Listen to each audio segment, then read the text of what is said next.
Last Live. We're talking about what you're talking about. You all ready for this? This is a sham. No. Y'all, just stop. Get real. Welcome to DBL. I have some very important news. It's Friday. Friday! We got a Friday! All right. I like you're coming in hot this morning. I thought to come in hot, and I think I've come in too hot. Let's so do I'm it. taking No such take it thing. down a No notch. such thing. I appreciate you. All right, we're starting today with a very big development in the ongoing feud Between me and Erica? It is. The ice cold right now. Okay. Ice cold. You can feel it. You can feel it. Icy. Florida Governor Ron DeSantis and Disney. All right. So the company announced yesterday they are pulling out of a roughly $1 billion investment in Florida. Disney is now scrapping plans to build a business park with several buildings in Orlando. It would have employed 2,000 workers who were going to relocate to the state with an average salary of $120,000 each. Disney said it's changing its mind due to, quote, changing business conditions there in Florida.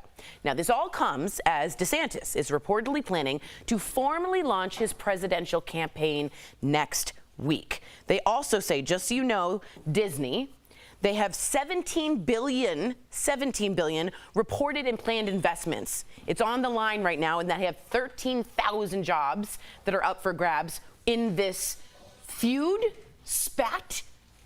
I think this is bigger than a spat. What a is- spat happens in the car on the way to like somebody's Dinner. house. I see. And you guys are like, look, we'll finish this later. Let's put a face on. This is bigger than a spat. What is DeSantis's obsession? And did Disney do the right thing by saying, hit you with the pockets? Cobb, what you think? As a very wise Uber driver once told me, shout out to Uncle Al, not this one, but, Uncle Al in Sacramento, you don't learn your lesson until you lose some money. And what happens in any type of business situation, it comes down to who is able to leave the table first. That's who wins.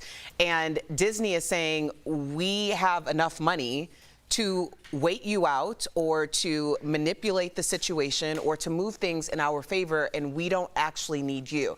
Now, the question is, what are the voters in Florida, what are the constituents think about this? Are you going to stick with ideology and anti-wokeness, or are you going to stick with the economics of your state who so desperately need it? So if it means nothing to you, and I feel like some people might not understand the effects that it's going to have on them personally. Sure. I mean, this goes from infrastructure to, yes, tourism dollars, all of these things that will stimulate the economy. And Disney is saying, we're not playing ball or games with you. Right. We'll just move our money elsewhere. So how does the only people who are affected, or the people who are most affected, are those in Florida. So who do you stand with at this point? The mouse or DeSantis? That's a... I mean, really, this is obsession on a level that's sort of uncomfortable. And let me just add, as you said so well, he's about to announce. Wouldn't it have been nice to say, I have 13,000 new jobs coming and a $17 billion planned investment? And not just any job. Erica, you said something that really made me think, because I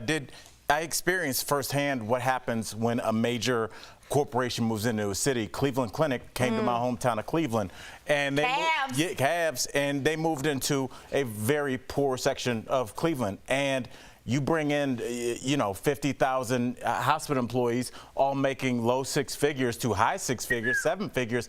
What do you think downtown Cleveland looks like now today? There's a casino down there now. There's waterfront property. That term was never used in downtown Cleveland. I'll tell you that in the 80s. What he has done, and it's weird that you bring up Trump, because both your points kind of make my larger point. Trump laid the blueprint for what all these candidates are now trying to do. Instead of trying to be a traditional Republican where you say, I'm worried about fiscal responsibility, taxes, blah, blah, blah, people go to sleep, you pick one issue and you just double down on it. But what Trump is, before anything, is a business person. Exactly. And he doesn't mess with the money. Exactly. And Ron DeSantis picked this issue, this anti-woke issue, but he didn't know how interwoven it was with the finances, and now he's trapped. Either he's going to look weak, or he's going to cost the city jobs, and he's going to cost himself maybe another shot at this. Maybe DeSantis needs to wake up. It's not being too woke. Maybe he needs to wake up. I just don't get the obsession. I don't get it. Let us know if you're a Florida watcher. Please let us know how the temperature of Florida is. As you said, Erica, we'd love to know that the constituents You can look on the think. phone and see the It's like a temperature good of Florida. 75 and sunny. It always is. 77 and breezy. Love it. I love a good Florida breeze. All right. Speaking of Florida, author Salman Rushdie is speaking out about efforts in the state to ban books. So less than a year after a nearly fatal attack that left him blind in one eye, Rushdie made an appearance at the PEN America Gala in New York yesterday. This is big news that he even went out.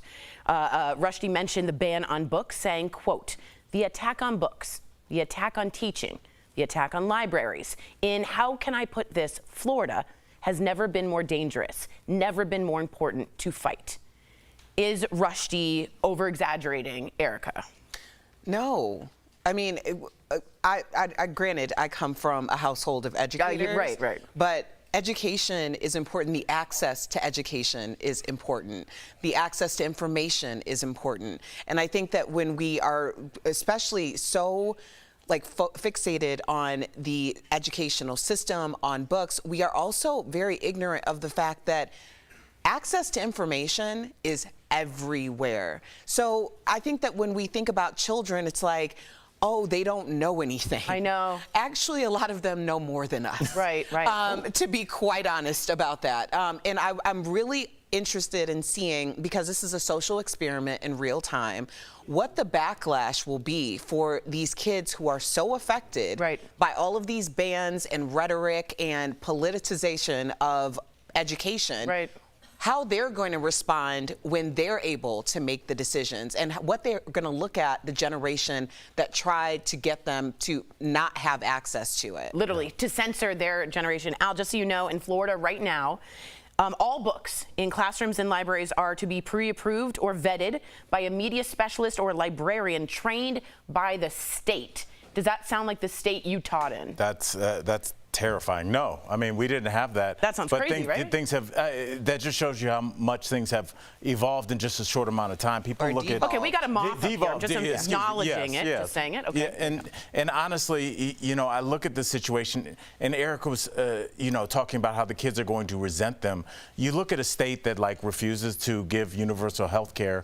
You have a state that, for the most part, does not guarantee that everybody will go to college. All these things that they don't guarantee, the only thing they're trying to do is prevent you from doing something, and that's going to hopefully make people want to do it even more, to make them, the people that refuse to protect them after Parkland, what don't you want me to read in there? And Salman Rushdie, without that, missing his eye, it weirdly made me think about Galileo, because they blinded him as well when he told everybody the truth, and that the earth rotated around the sun, and just that picture really made me think about that. The blind sometimes can see better than the rest of us. Very I true. agree with that. Coming up on DBL, we talk with a mom who's made sure her kids get some, as we speaking, amazing visual memories before they go blind from a rare genetic disorder. Literally, you do not want to miss her story. And Harrison Ford and Callista Flockhart walk the red carpet at the Cannes Film Festival as Harrison says goodbye in the Indiana Jones franchise. We're talking about it next. Dun dun dun dun dun dun dun. DBL. This show is amazing. There's a lot going on down here. I would have been part of the Mile High Club. Yeah. So on point. But I'm going to have a conversation about what's happening now.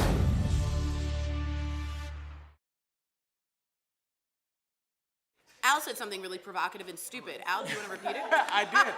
I said that I feel like Indiana Jones is not good. No, what did you say? I think it stinks. I think it's boring. Woo! The Temple of Doom, the very premise was ridiculous. He failed in his mission to protect the trophy thing. The temple defended itself.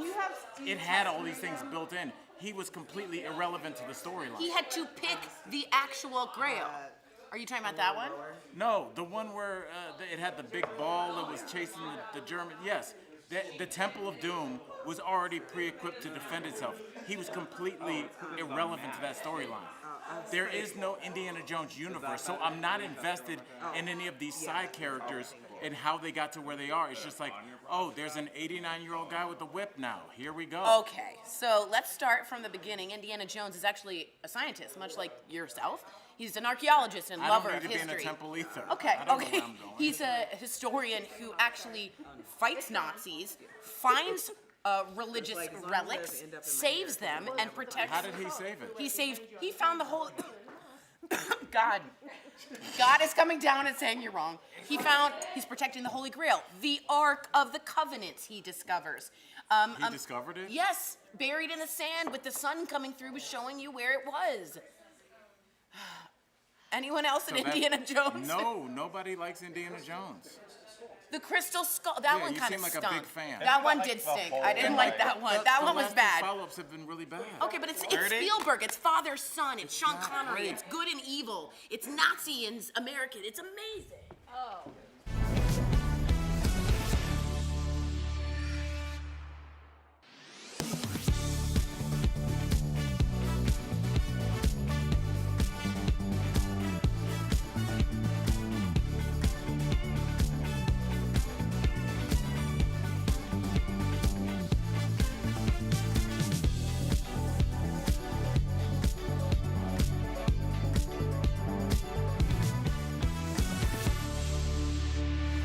Welcome back. Harrison Ford may play a gruff, aging archaeologist in the Indiana Jones films, but we got to see a bit of his softer side during the premiere of The Dial of Destiny at Cannes.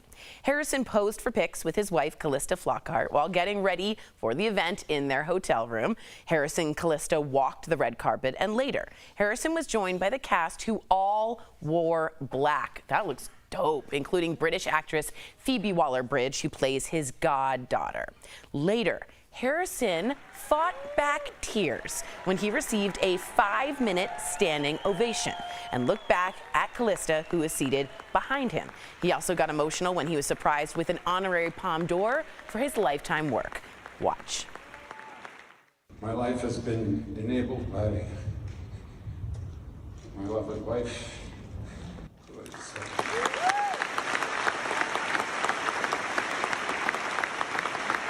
supported my passion and my dreams, and I'm grateful.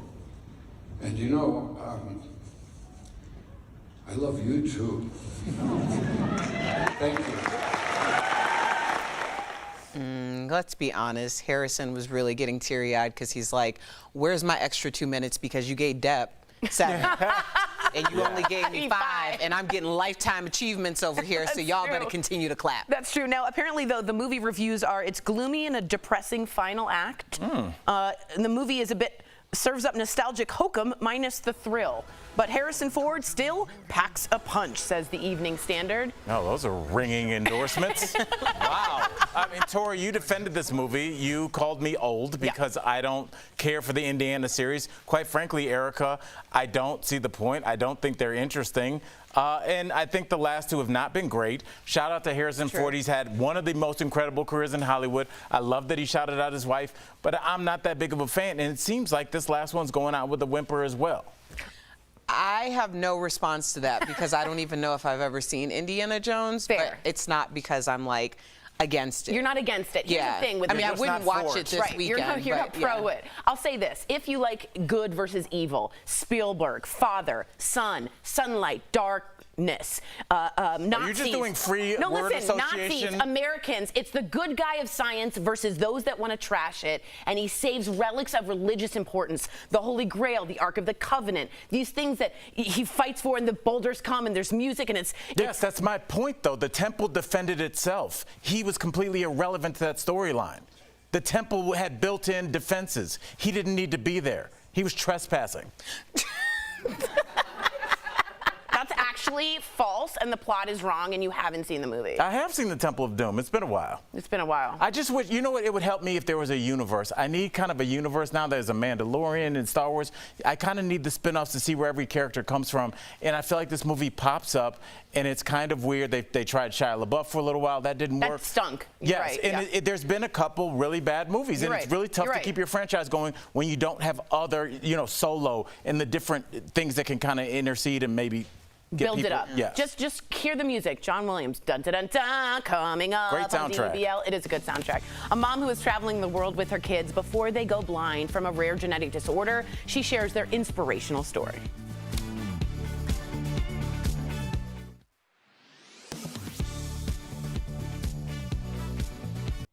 Today is National Bike to Work Day. We're in the middle of National Bike Week, and May is National Bike Month. Swapping to a bike for your daily commute could be good for your health and helps reduce air pollution. But most people in the United States don't make the change. Why? Well, for one thing, they don't want to get run over. According to government data, cyclist fatalities were up 54% in urban areas in 2020 compared to a decade before, and 966 cyclists were killed in traffic crashes in 2021. That has some calling for more bike lanes in city centers, while others are against the idea. We wanted to verify, is there evidence that bike lanes actually make cycling safer? We looked at 3 peer-reviewed studies and spoke to Alex Engel and Peter Firth. According to both Engel and Firth, it's a pretty straightforward answer. There are a lot of benefits to bike lanes. There's a lot of benefits to building safe bike infrastructure in general. Bike infrastructure can look different depending on where you are, either painted bike lanes or separate protected bike paths. Our sources say the data isn't clear about painted lanes, but is clear when it comes to separate paths. A 2011 study found that roads with parallel but separate bike paths saw 2.5 times as many cyclists but 28% fewer bike injuries than on roads without them. 2 years later, another study found that separate bike paths carry just 4% of the risk compared to riding in mixed traffic. The risk of a crash falls depending on the study by. Some found 27%, 28%, some found 50%. Big reduction in crash risk when you're riding in a protected bike lane. So we can verify that yes, according to experts, separated bike lanes can make cycling safer. With your Verify, I'm Nathan Baca.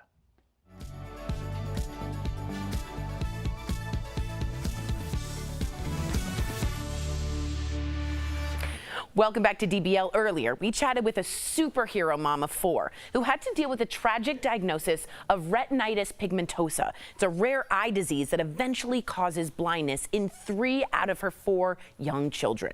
But instead of feeling sorry, Edith LeMay felt motivated to show her kids the entire world to fill their visual memories. Watch. They're perfectly healthy kids, except when Mia was 7, she was diagnosed with retinitis pigmentosa. Her 2 little brothers had exactly the same symptom as hers. Retinitis pigmentosa is a genetic disease. We don't have any in our family. For us, it was quite unexpected. The vision is going to shrink from the outside towards the inside. So they're going to lose their field of vision over time. They expect them to be blind around midlife, but that means that between now and then, they're going to slowly lose a chunk of their vision. At first, it's really the shock, disbelief. You think there's a mistake, that's impossible. After a while, that's really when you start to accept the disease, accept that your kids are going to have a different path. One of the specialists really told me the best thing you can do right now is to fill their visual memory. She was saying, look through books at different images like giraffes and elephants. So when they do get blind, they'll have like images to refer to. And that's when the idea came up. Well, if they need to see elephant and giraffe, let's go see them in real life, not in books. So we crossed Africa by land from Namibia through Zambia and Tanzania. Then we flew to Turkey. We spent after that like 5 weeks in Mongolia. Then we went to Indonesia for 2 months, and we slowly made our way up through Southeast Asia, through Malaysia, Thailand, Cambodia, Laos. And from there, we went to Nepal, where we did an amazing 9-day trek in the Himalaya. We went camping in Oman for a few weeks, and we finished our trip in Egypt. Wow. Welcome to DBL. Edith LeMay, I am just so inspired. I love this story. Your 4 kids, all under 12 years old, 3 of them with retinitis pigmentosa are now world travelers, as we just saw. What was it like experiencing the world through your children's eyes?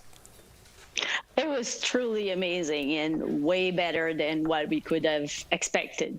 And of course, with your kids, you really, you see things through their eyes, and they're not always the way you expect For example, we wanted to show them the most beautiful sand dune in Namibia, and all day Laurent was looking at the little beetles, and that's what he found the most amazing part of the day. And he was right, you know. I'd have to ask, what kind of skills did your kids learn on the trip?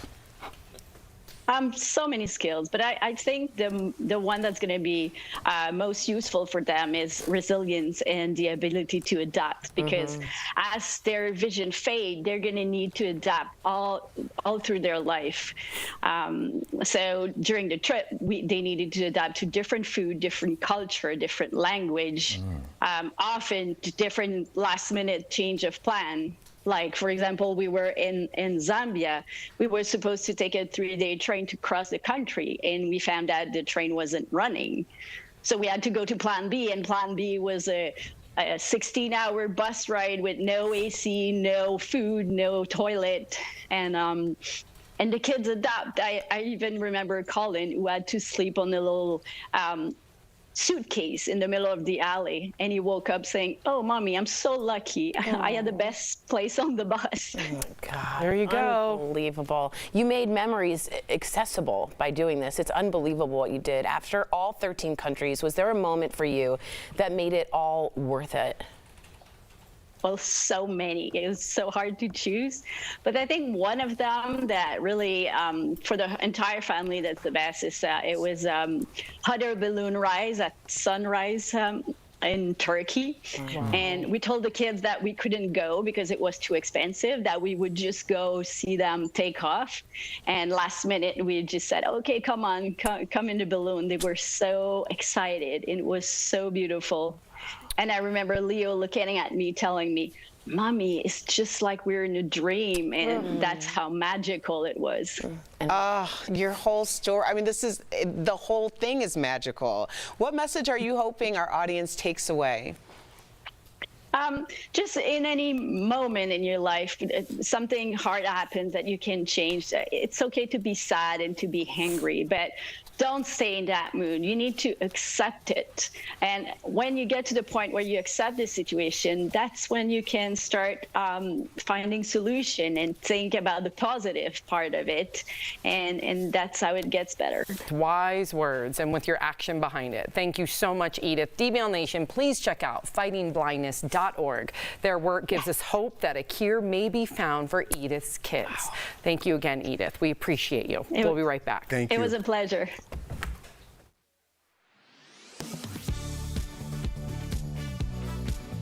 We are potentially just a few weeks away from the United States defaulting on its debt. The Treasury Department is running out of money to pay the bills Congress already authorized, and it needs to borrow more. But it can't do that unless Congress raises the debt ceiling. Republicans who control the House say they won't vote to do that unless the bill also comes with severe spending cuts, a proposal President Biden has rejected.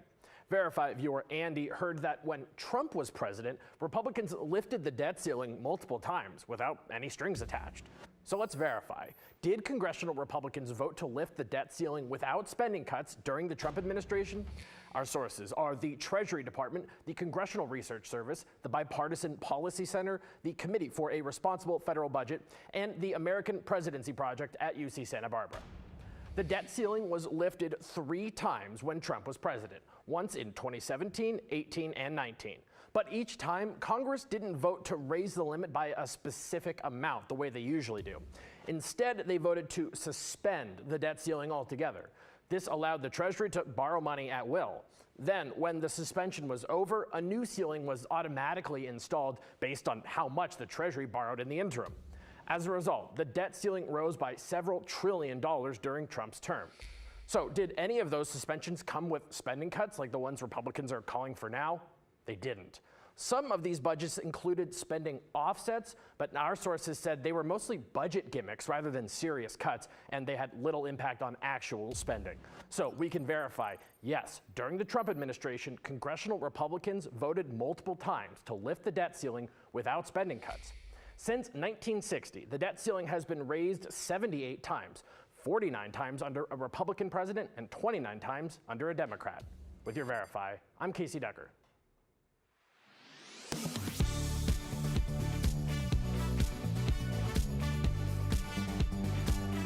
In March, a type of Gerber baby formula was recalled because it potentially contained a type of bacteria that can cause serious illness in babies.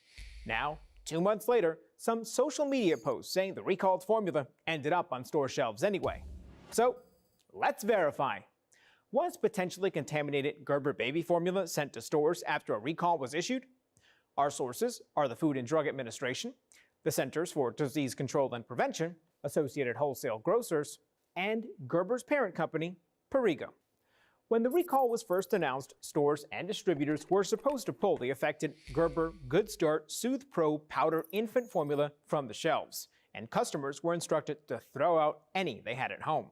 However, on May 13th, Associated Wholesale Grocers announced it mistakenly distributed the recalled product to stores in 8 states. This prompted another recall notice to alert customers. So, yes, potentially contaminated Gerber baby formula was sent to stores after a recall was issued. The recalled formulas have these lot numbers and expire between July 4th and July 12th. Gerber says anyone who has the recalled product can contact them for a refund. So far, no babies have gotten sick from the formula. With your Verify, I'm Brandon Lewis.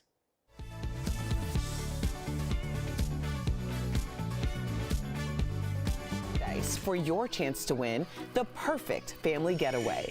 Watch DBL every day for a word of the day. Then enter at dailyblastlive.com/beaches for your chance to win a 4-day, 3-night beaches resort stay for a family of 4 to a beaches resorts destination in Jamaica or Turks and Caicos. Today's beaches resorts word of the day is getaway. The winner will be announced on DBL May 24th.